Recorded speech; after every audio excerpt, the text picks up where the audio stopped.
Okay तो जब हम वैल्यू फॉर मनी वॉचेस की बात करते हैं ना, आई थिंक कैसियो एक ऐसा ब्रांड है जो सबसे पहले दिमाग में आता है, स्पेशली द एडिफिस सीरीज। और ये जो आप मरून कलर डायल वाली वॉच देख रहे हो ना, ये है एडिफिस सीरीज की EFR-575D। ये नया कलर वेरिएंट है, आई थिंक महीने 2 महीने पहले लॉन्च हुआ था। मैं काफी टाइम से लेना चाह रहा था, फाइनली पुल द ट्रिगर, मैंने परचेज किया है। मैंने सोचा इसके जो भी मेरे व्यूज हैं वो मैं आपके साथ शेयर करूँ। Definitely different and unique colour, और मेरे पास एक इसी सीरीज का पहले भी एक कलर वेरिएंट है जिसके साथ मैं आगे आपको कंपेरिजन दिखाने वाला हूँ। So stay tuned and let's get started. तो स्टार्ट करते हैं अनबॉक्सिंग के साथ। ये है बेसिक एडिफिस का बॉक्स ED695। MRP इस वॉच का 9000 है, मोस्टली वॉच आपको 9000 की ही मिलेगी। सेल में तो मुझे अभी तक दिखी नहीं है, it's new release obviously. Unboxing experience वही, अगर आपने लास्ट एडिफिस वॉच का वीडियो देखा होगा, ये सिंपल जो मैनुअल है कैसी होगी वो मिल जाती है, और ये 2 ईयर वारंटी कार्ड है। एंड अनबॉक्सिंग एक्सपीरियंस की बात मैं पहले भी कर चुका हूँ, अंदर पूरा ये पेपर ही देते हैं, which is not a good experience, and obviously tag with the MRP and the model number। Box को रखते हैं साइड में, एंड इस तरीके से ये वॉच है हमारी। एंड यहाँ पे भी पेपर ही है, मतलब आप सोचो इस तरीके से आपको एक कैसियो की वॉच मिल रही है फॉर विच यू पे nearly 10,000 rupees. Starting with the bracelet, तो इस तरीके से आपको हाई ग्लॉस फिनिश भी मिलेगा, बट मोस्टली पार्ट जो ब्रेसलेट का है दैट इज़ वर्टिकल ब्रश्ड, जो देखने में एक थोड़ा अच्छा लुक देता है। बहुत ज़्यादा ग्लो भी नहीं करता, शाइन भी नहीं करता, स्पेशली लाइट के आप डिफरेंट शेड्स में देख सकते हो। पीछे की तरफ सिंगल पुश बटन क्लैस्प है इस तरीके से, with the Edifice branding over here. Edifice का लोगो नीचे की तरफ मिल जाएगा। एंड बैक साइड की अगर मैं बात करूँ, बेसिक एडिफिस कैसियो की डिटेल्स आपको मिल जाएंगी, Japanese movement, stainless steel, water resistance, ये सारी बेसिक डिटेल्स हैं। तो बेसिकली फाइनली हम आते हैं डायल के ऊपर, केस के ऊपर, and here we go, this is the first look. अब ये कलर एक्चुअली ना जो आप इमेजेस में देखते हो उससे काफ़ी डिफरेंट है, और ये लाइट पे डिपेंड करता है। अभी मैं डार्क में देख रहा हूँ तो ये थोड़ा डार्कर शेड दिखेगा, ठीक है। इस तरीके से अगर मैं लाइट में मूव कर रहा हूँ, यहाँ पे आपको एक्चुअल जो ब्राइटनेस है कलर की ना, जो मैरून कलर डायल है, वो जब आप लाइट में देखोगे then you get to see the actual colours. अब सेंटर की तरफ मरून कलर है, एज में जाते जाते वो ग्रेडियंट है डार्क शेड ऑफ ब्लैक की तरफ, जो देखने में एक्चुअली काफ़ी बढ़िया लुक देता है। अगर मैं आपको एक वाइडर पर्सपेक्टिव भी दूँ, यहाँ से आपको you'll get a fair idea कि कैसे जो डायल का कलर है वो निकल के आता है। अब जैसे आप देख सकते हो डायल सर्कुलर है, बट जिस चीज़ की मैं बात यहाँ पे हाईलाइट करना चाहूँगा, अगर आप ध्यान से देखोगे यहाँ पे एक्चुअली आपको कॉन्वेक्स ग्लास मिलता है, मतलब डोम शेप्ड ग्लास है, एकदम फ्लैट ग्लास नहीं है। तो वो एक डायमेंशन ऐड करता है वॉच में, and definitely at this price point usually आपको डोम शेप्ड ग्लास मिलता नहीं है। मटेरियल मिनरल ग्लास है, तो वो एक अच्छी चीज़ है। एक्रेलिक यूज़ नहीं हो रहा है, तो कैसियो मेक श्योर कि आपको ग्लास तो अच्छे मटेरियल का मिले। बाकी बेजल, केस, ब्रेसलेट सब कुछ स्टेनलेस स्टील का है, even the back.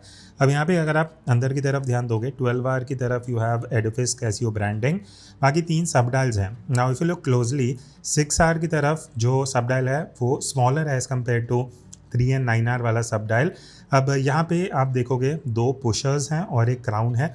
Pusher obviously यहाँ पे क्रोनोग्राफ फंक्शन है, तो मैं इस तरीके से अगर पुशर ए प्रेस करता हूँ, आप नीचे वाला जो सब डायल है वो मूव होते हुए देखोगे।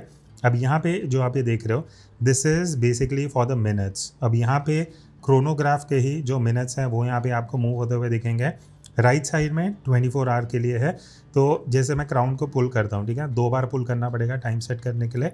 अब यहाँ पे आप देख सकते हो जो 24R का सब डायल है वो मूव हो रहा है एज़ पर जो भी मैं यहाँ पे टाइम सेट कर रहा हूँ। सिंगल पुल अगर मैं क्राउन को करता हूँ, यहाँ नीचे की तरफ आपको डेट विंडो दिखेगा, तो यहाँ पे मैं ईजिली, अच्छा थ्रो भी अच्छा है, बहुत ज़्यादा रोटेट नहीं करना पड़ रहा है। It is basically base black है और वाइट टेक्स्ट में आपको डेट दिखेगा। Readability, visibility is good enough, because यहाँ पे सब डायल्स भी ब्लैक अगेंस्ट वाइट है, तो वही सेम थीम इन्होंने डेट विंडो में भी फॉलो किया है। अब यहाँ अगर आप सेकेंड हैंड में देखोगे ना, एंड में जो पार्ट है 20% 25% part is painted in orange, तो वो एक अच्छा सा हिंट देता है, बिकॉज ये बेसिकली स्पोर्ट्स फील दिया गया है इस वॉच को, एंड इंस्पायर्ड बाय दी जो गॉज होता है ना क्लासिक स्पोर्ट्स कार का, वैसा कुछ लोग यहाँ पे, वही एक इंस्पिरेशन है इस वॉच के लिए। बाकी अगर मैं पुशर है दोबारा प्रेस करता हूँ, एंड पुशअप बी प्रेस करूँगा तो यहाँ पे रीसेट होगा और आप देख सकते हो ये मिनट्स जब सेट हो जाते हैं उस हिसाब से सेकंड वाला जो पार्ट है वो भी आ जाता है। इंटीग्रेटेड डिजाइन है यहाँ पे अगर आप देखोगे ब्रेसलेट के साथ। ऑब्वियसली आप चेंज कर सकते हो, पीछे की तरफ you have the option to change the bracelet और स्ट्रैप। तो यहाँ पे 5 links on the each side आपको मिल जाते हैं इनकेस अगर आप एडजस्ट करना चाहते हो depending on your wrist size. Talking about wrist size, मैं एक बार ये वॉच पहन लेता हूँ। मेरा जो साइज है रिस्ट का दैट इज 7.2 इंचेस, तो उस हिसाब से आपको एक फेयर आइडिया लग जाएगा how this watch actually looks on. मेरा wrist size is on a larger size, 7.2 inch को मैं लार्जर ही कंसिडर करूँगा। तो उस बेसिस पे अगर आप एक पर्सपेक्टिव देखोगे यहाँ से एक बेटर आइडिया लग जाएगा। एक क्लोजर लुक भी मैं आपको दिखा देता हूँ, this is how the watch looks and ये एक वाइडर पर्सपेक्टिव है। And I think medium to large wrist size के लिए एकदम आइडियल डायमेंशंस हैं। अगर आपको एग्जैक्ट डायमेंशंस चाहिए, let me show you.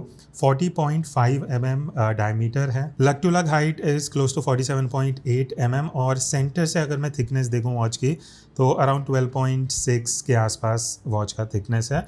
So ideal है, मतलब बहुत ज़्यादा हैवी भी फील नहीं होता अगर मैं इसको ज़्यादा देर वेयर कर रहा हूँ। It's not on a heavier, not on a lighter, तो आप इसको ईजिली अगर आप ऑफिस वेयर कर रहे हो, कॉलेज वेयर कर रहे हो तो आप लॉन्ग आज तक कैरी कर सकते हो। एज सच कुछ अनकंफर्टेबल फील नहीं होगा। Then obviously you have 100 metres of water resistance और 2 साल की बैटरी लाइफ है। SR920SW बैटरी इसमें यूज़ की गई है। ओके, तो अब मैं फाइनली आपको एक साइड बाय साइड कंपैरिजन दिखा दूँ। मेरे पास ऑलरेडी इसी सीरीज़ का एक वर्जन है, इसके ऊपर मैंने वीडियो करी थी। अ ग्रेट वॉच, स्पोर्ट्स वाली लुक एंड फील भी देता है, प्लस लेदर स्ट्रैप के साथ आता है विद दिस होल डिज़ाइन जो आप यहाँ देख सकते हो। तो अगर मैं दोनों को साइड बाय साइड रखूँ ना, सेम वॉच है, सेम स्पेसिफिकेशन है, but obviously the colour difference जो आप यहाँ पे देख सकते हो, this is more on a darker side of shade along with stainless steel bracelet and obviously ये लाइटर बेस के साथ डार्क सब डायल्स आपको दिख जाएंगे। एंड जो वो होता है ना गॉज ऑफ जो है स्पोर्ट्स कार को इन्होंने एज एन इंस्पिरेशन लिया, वो आई थिंक इस वाले मॉडल में ज़्यादा बेटर निकल के आता है as compare to this, because I think sub dial के जो हैंड्स हैं ये थोड़े बेटर कलर कर सकते थे टू गिव दैट फील जो कहीं ना कहीं इस मॉडल में दी गई है। But just to give you an idea, profile almost दोनों की सेम ही है, chronograph, 100 metre water resistance and all those features and functions. तो अब क्वेश्चन आता है कि आपको अपने 9,000 रुपीज़ इस वॉच में इन्वेस्ट करने चाहिए। देखो मेरे हिसाब से मैं 3 रीज़न आपको देता हूँ मैं वॉच क्यों यूज़ करने वाला हूँ, अपनी कलेक्शन में रखने वाला हूँ। एक तो ये जो कलर वेरिएंट है बहुत यूनिक है, ऐसा इस प्राइस रेंज में मुझे नहीं लगता कोई इतना जो रॉयल टच होता है ना डायल में कलर, वैसा ये लुक एंड फील देता है। क्रोनोग्राफ फंक्शनैलिटी है और हल्का सा जो मैंने आपको बताया ना कि यहाँ पे डोम शेप्ड आपको कॉन्वेक्स मिनरल क्रिस्टल मिलता है, तो वो भी एक प्लस पॉइंट है। क्रोनोग्राफ फंक्शनैलिटी है, 100 metre water resistance and a good bracelet for the price that you pay. आप क्या व्यूज़ है कमेंट करके बताना, और कोई और वॉच जो आप चाहते हो मैं इस चैनल पे कवर करूँ कमेंट्स में बता देना। ओवरऑल मैं इस वॉच के साथ काफ़ी खुश हूँ। दैट्स इट, मिलते हैं नेक्स्ट वीडियो में, तब तक take care and keep exploring watches.